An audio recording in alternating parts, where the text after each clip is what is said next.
Welcome to April 4th, 2013. This is a paper called Coaching, and let's go ahead and get started right away. We've got a lot of great questions in here, and I wanted to start off today with this that I saw the other day. I thought this was pretty funny, and it reminded me of a few things that I actually learned through Bill Phillips and the whole transformation course that I went through there, and that's taking full responsibility on here. For the majority of my life, for at least the first 41 years of my adult life, I was an expert at not taking responsibility for my own life, my own actions, and really put myself in a position of victimhood, of blaming others, and I was an expert at it.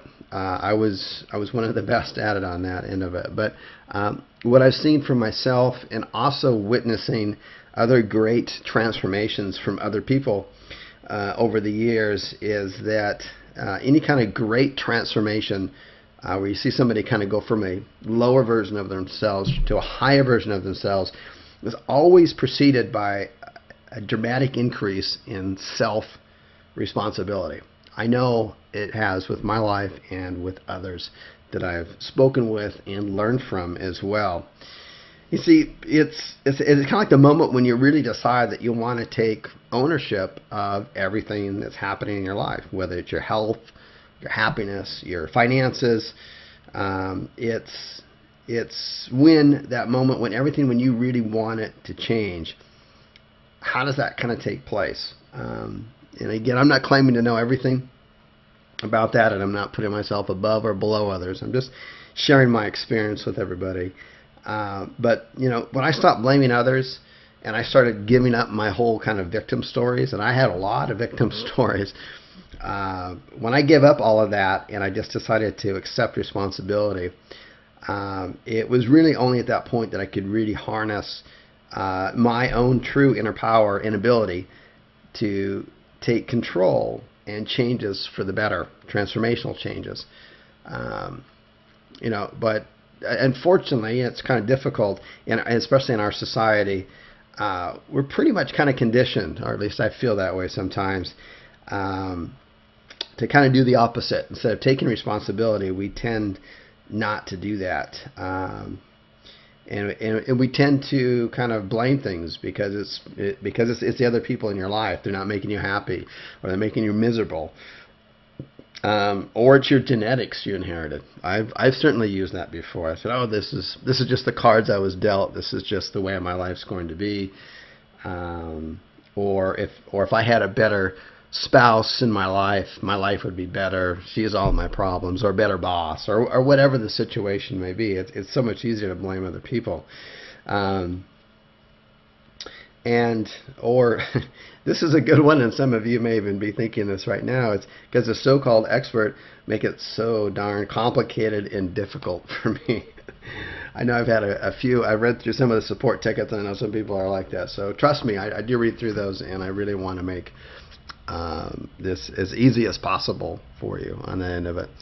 But what happens though is that when we mistakenly believe that someone else is responsible for how we're doing, whether it's the government, or whether it's your spouse, or whether it's a teacher, or whoever it is, we are literally giving away our power to change, our power to transform to a higher version of ourselves, regardless of what we want to do.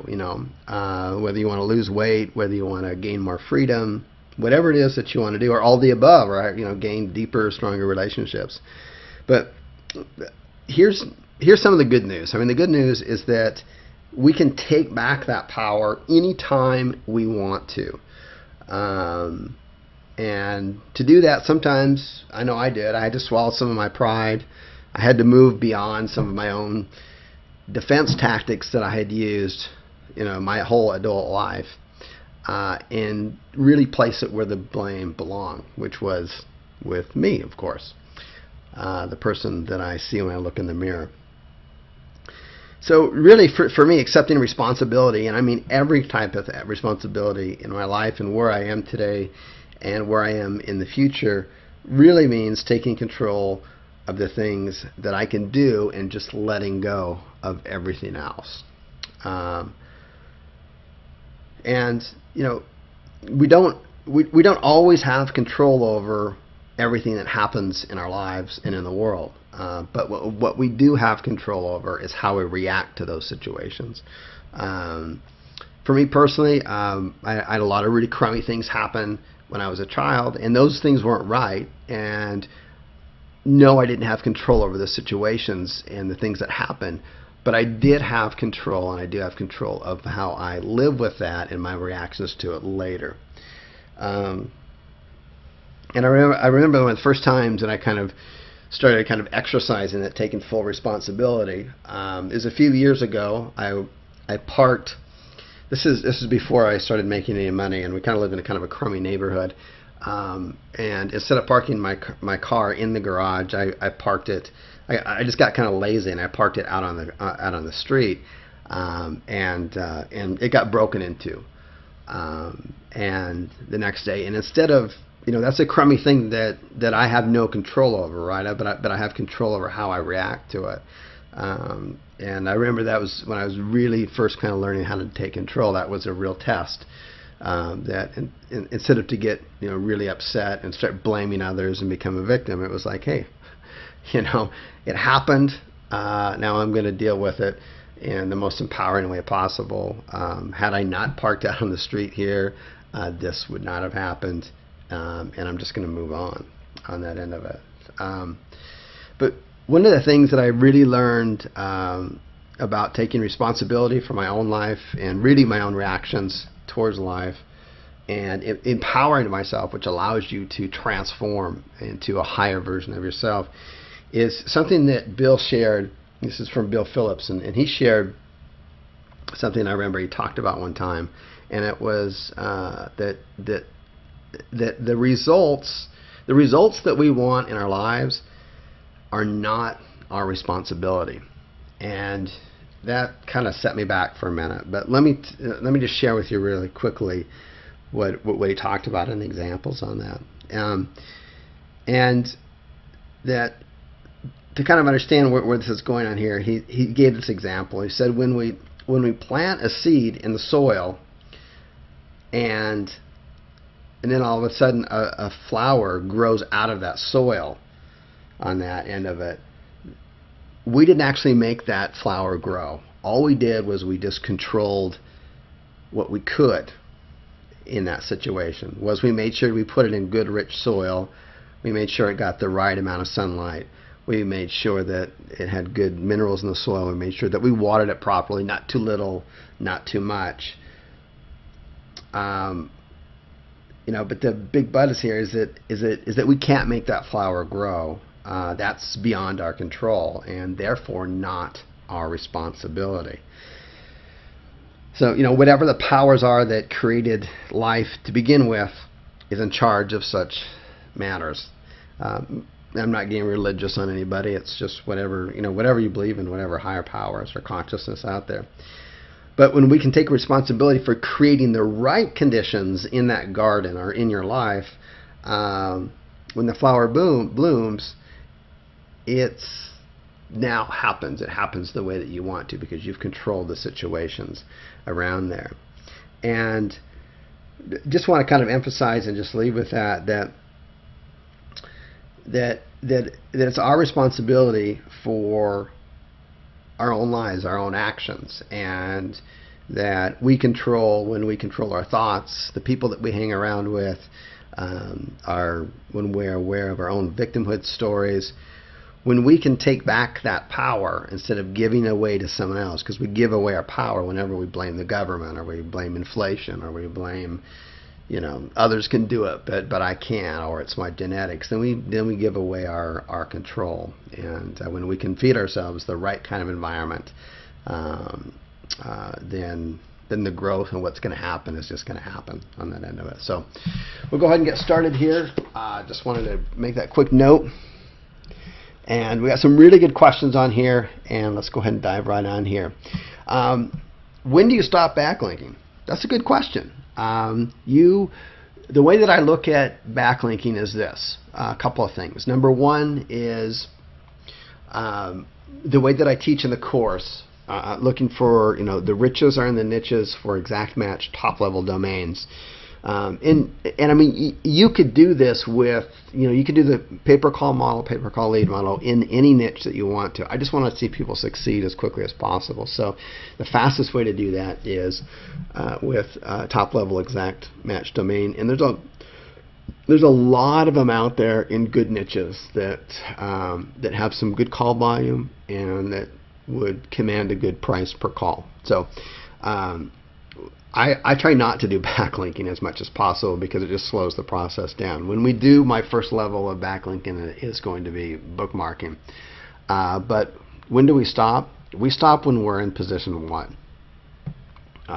Or if we're in a really competitive marketplace and it's like position 1 or 2 are just like, it's just like not even worth it, but we're above the fold, which means that maybe in the top 5 positions, we'll just stop. And in most easy to medium marketplaces, particularly local, they'll just stick. And we've never done anything else with it before. One of the niches that I share with that is a towing Baltimore. There's a video and a site. We haven't touched that for the backlink for well over a year. I mean, probably 15 months. And we didn't throw a lot of it there. And if you've got some fancy backlinking tools to analyze the competition, you'll see that I've got the least amount of backlinks of anybody there. It's just the way that the site is structured, and same with the video. The video's stuck up there too. So when do we stop? When we're up on page 1 where we want to be, and we just let it go. And the cool thing about being in a local marketplace is that that's a lot easier to do versus I am in some niches, some really competitive affiliate niches, like a hosting niche, which is very, very competitive. That's a little harder to stay on page 1 because everybody's vying for it. So you got to kind of, in that case, you got to keep a steady. Once you get up there to the position that you want on page 1 in a very, very competitive marketplace, if you don't keep adding consistent links, you'll start to dip back down. The other thing that I want to add to that too, just real quickly, is that in a local market, when you're on page 1 and you're up there, you're pretty much going to stick. And if you do start to drop down, don't just think about adding more backlinks to it. Google actually really responds very well to new content. So one of the things I would think of is don't just always think backlinks, think content. So you may want to add a new if you already are on page 1 and you feel like you're stuck there, if you start to move down a couple of spots, then what I would do is add 1 or 2 quality backlinks, and I would add 1 or 2 original articles, and you're going to see that's going to be a lot more effective than just a backlink. So okay, cool, let's move on. All right, so this is a big one on here. This is one that I didn't answer properly last week, so someone kindly reminded me here to take a look at it here. So I'm going to read over this, and then I've got some special documents for this here because I thought this was a really good question. But anyways, on here, it says here, the person said,